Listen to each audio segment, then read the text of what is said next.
हम अधर्म के मार्ग पर ना चलें, इसलिए धर्म बहुत आवश्यक है। बाबा का जो प्रादुर्भाव है वो नीम के वृक्ष के नीचे हुआ, तो चमत्कारिक रूप से नीम के जो पत्ते थे मीठे हो गए। ज्यादा समय नहीं तो 1-2 मिनट ही मेडिटेशन कीजिए और बाबा के स्वरूप का ध्यान कीजिए, धीरे धीरे उनको पॉजिटिविटी मिलने लगेगी।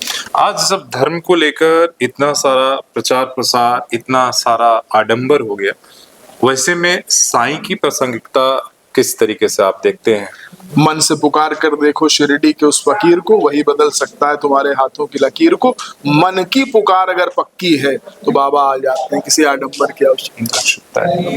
बाबा तक पहुंचने के लिए क्या मार्ग क्या होना चाहिए? साईं चरित्र कितना साईं भक्त के लिए पढ़ना या पारायण करना जरूरी है? तो साईं को जानने और मानने में किस तरह का डिफरेंसेस देख रहे हैं? ओम साईं राम।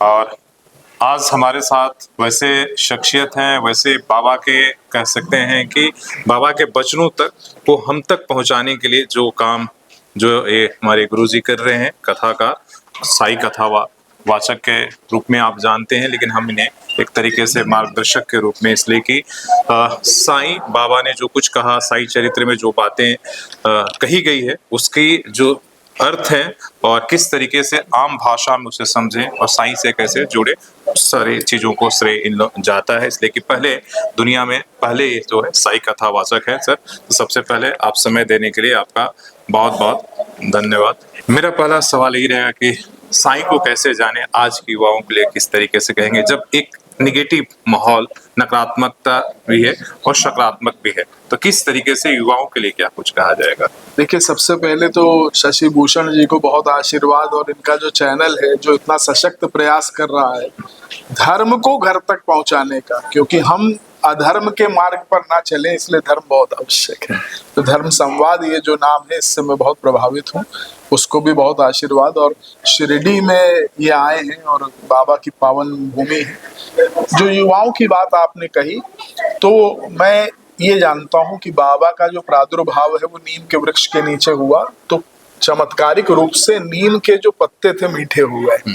तो यानी कि युवाओं में भी जो कड़वाहट है, जो अनसर्टेनिटी है, जो फियर है, जो भय है कि क्या होगा भविष्य में, वो भी तो कड़वाहट ही है। तो वो तभी दूर होगी जब हम बाबा को अपने जीवन में लाएंगे। तो बाबा को अपने जीवन में लाइए, जितने युवा हैं वो थोड़ा सा बाबा की ओर बढ़िए। ज्यादा समय नहीं तो 1-2 मिनट ही मेडिटेशन कीजिए और बाबा के स्वरूप का ध्यान कीजिए, धीरे धीरे उनको पॉजिटिविटी मिलने लगेगी। उसकी शुरुआत नाम जप से कर सकते हैं? नाम जप से कर सकते हैं, या गहरी श्वास लेते हुए केवल बाबा के स्वरूप का ध्यान करें। जब गहरी श्वास लेते हैं जो स्टूडेंट्स हैं, तो उनका मन टिकने लगता है, क्योंकि मन ही तो सबसे ज्यादा भागता है। जब गहरी श्वास लेते हैं तो उससे मन हमारा स्थिर होने लगता है। ये पहला स्टेप है मेडिटेशन का। तो बाबा के स्वरूप को अपने अंदर देखें, फिर देखिए कैसी पॉजिटिविटी आती है। नाम जप भी कर सकते हैं। आज जब धर्म को लेकर इतना सारा प्रचार प्रसार, इतना सारा आडंबर हो गया, वैसे में साईं की प्रासंगिकता किस तरीके से आप देखते हैं? कोई देख रहे हैं कि भाई जादू कर रहा है, कोई पानी छिड़क कर ठीक कर दे रहा है, कोई कह रहा है कि ये कर लो, व्रत रख लो। तो इन तमाम जिस तरीके के हो, उसमें साईं की प्रासंगिकता कितना और साईं को जानना कितना जरूरी हो गया है?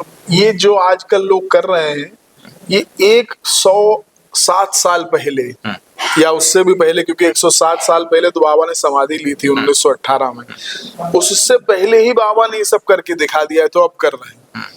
तो ये जो भी आप देख रहे हो, जो आडंबर की आपने बात कही, इसमें बाबा से इसका कोई लेना देना नहीं है। बाबा तो केवल हृदय की भाषा समझते हैं। मन से पुकार कर देखो शिरडी के उस फकीर को, वही बदल सकता है तुम्हारे हाथों की लकीर को। मन की पुकार अगर पक्की है तो बाबा आ जाते हैं, किसी आडंबर की आवश्यकता है। मैंने कहा कि आज की प्रासंगिकता साईं इसलिए भी जरूरी है कि वो पूरे आडंबर को खत्म कर देते हैं, और वो कभी नहीं कहा आडंबर से दूर है, आडंबर से दूर है। तो उनकी बाबा तक पहुंचने के लिए क्या मार्ग क्या होना चाहिए? बाबा तक पहुंचने के लिए सेवा ही एकमात्र मार्ग है। क्योंकि मैं आपको बताऊं कि बाबा आरती से भी इतना प्रसन्न नहीं होते हैं, बाबा जब से भी इतना प्रसन्न नहीं होते हैं, लेकिन जब हम कभी किसी भूखे को भोजन करा दें तो शिरडी में बैठा मेरा साईं जो है वो मुस्कुराता है। और उन्होंने कहा भी है साईं चरित्र में, कहा है, और अपने हाथ से अन्नदान किया है। एक प्रसंग है जहाँ की वो खाना बनवाते मैं बहुत भूखा हूँ। हाँ, और कुत्ते को को खिला भोजन, बिल्कुल, तो क्योंकि जीव है ना। हाँ, और हम आपको बता दें कि हम तो बताते हैं, उपाय बताते हैं कि कुत्ते जो होते हैं, जो आवारा कुत्ते घर में पलने वाले नहीं, उनको भोजन कराइए तो शनि राहु केतु सही हो जाते हैं। जो स्ट्रीट डॉग है, स्ट्रीट डॉग, स्ट्रे डॉग्स जिनको कहा गया। साईं चरित्र कितना साईं भक्त के लिए पढ़ना या पारायण करना जरूरी है, इसलिए उस पर बहुत सारी बातें साईं सच्चरित्र में जो है हमें जीवन जीने का ढंग प्राप्त हो जाता है। सबसे बड़ी बात तो ये है, क्योंकि जैसे निंदा संबंधी उपदेश बाबा ने दे दिया कि निंदा मत करो, निंदा करोगे तो अपना मन खराब करोगे। ऐसे अनेकानेक जो है घटनाएं और दृष्टांत हैं जिससे हमें जीवन जीने की कला आ जाती है। इतना साईं सच्चरित्र जो है प्रासंगिक है, इतना उपयोगी है। आपने सही कहा कि साईं चरित्र का, हालांकि उसको लेकर भी कि भाई आज जो हम केवल पारायण कर रहे हैं या केवल पढ़ रहे हैं, साईं को जान नहीं रहे, और जिस दिन हम जानने लगे केवल बाबा को मान रहे हैं, ये भी कल बातचीत हुई, तो साईं को जानने और मानने में किस तरह का डिफरेंसेस देख रहे हैं, इसलिए कि आप इन चीजों को आसान करके बताते हैं, इसलिए ये सवाल आपके लिए। एक होता है कि जानना का अर्थ है कि बाबा ने क्या कहा है उसका अनुकरण करना, यानी कि बाबा को तो मान रहे हैं, बाबा की नहीं मान रहे हैं।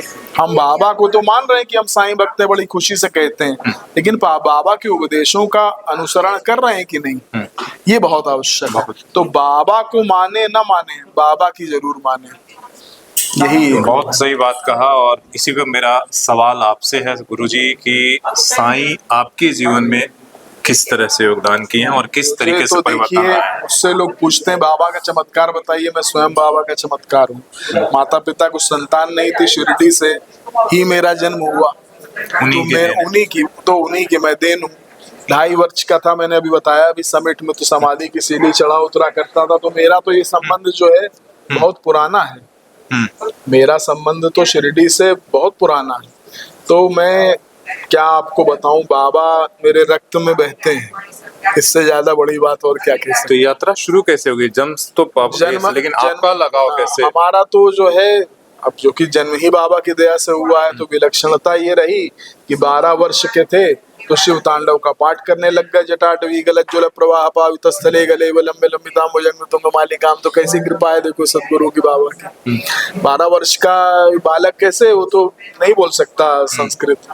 तो ये इस तरीके से शुरुआत होती गई, और फिर मन में देखा कि मुरारी बापू राम कथा कर रहे हैं, हमने कहा साईं कथा क्यों नहीं हो सकती। अरे तो उनको देख करके फिर मन में हमारे आया कि साईं कथा भी होनी चाहिए। तो 2003 से हमने फिर प्रारंभ कर दिया। साईं कथा में बाबा की क्या साईं सच्चरित्र का पूरा पाठ होता है नहीं, या उसमें जो दृष्टांत है और आजकल जो बाबा के साथ भक्तों के साथ जो चमत्कार घटित हो रहे हैं उसके बारे में हम बताते हैं। तो बाबा को क्या माना जाए? इसलिए बाबा का जैसे ही नाम आता है लोग चमत्कारों से जोड़कर देखते हैं। क्या बाबा सिर्फ चमत्कारों तक सीमित हैं या पूरे अध्यात्म का खजाना है या उससे आगे?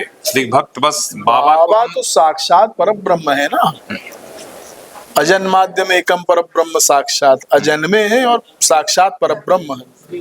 स्वयं संभवम राममेवावतीर्णम, तो स्वयं राम चल करके आ गए साईं के रूप में, तो कहा गया है ना आरती में।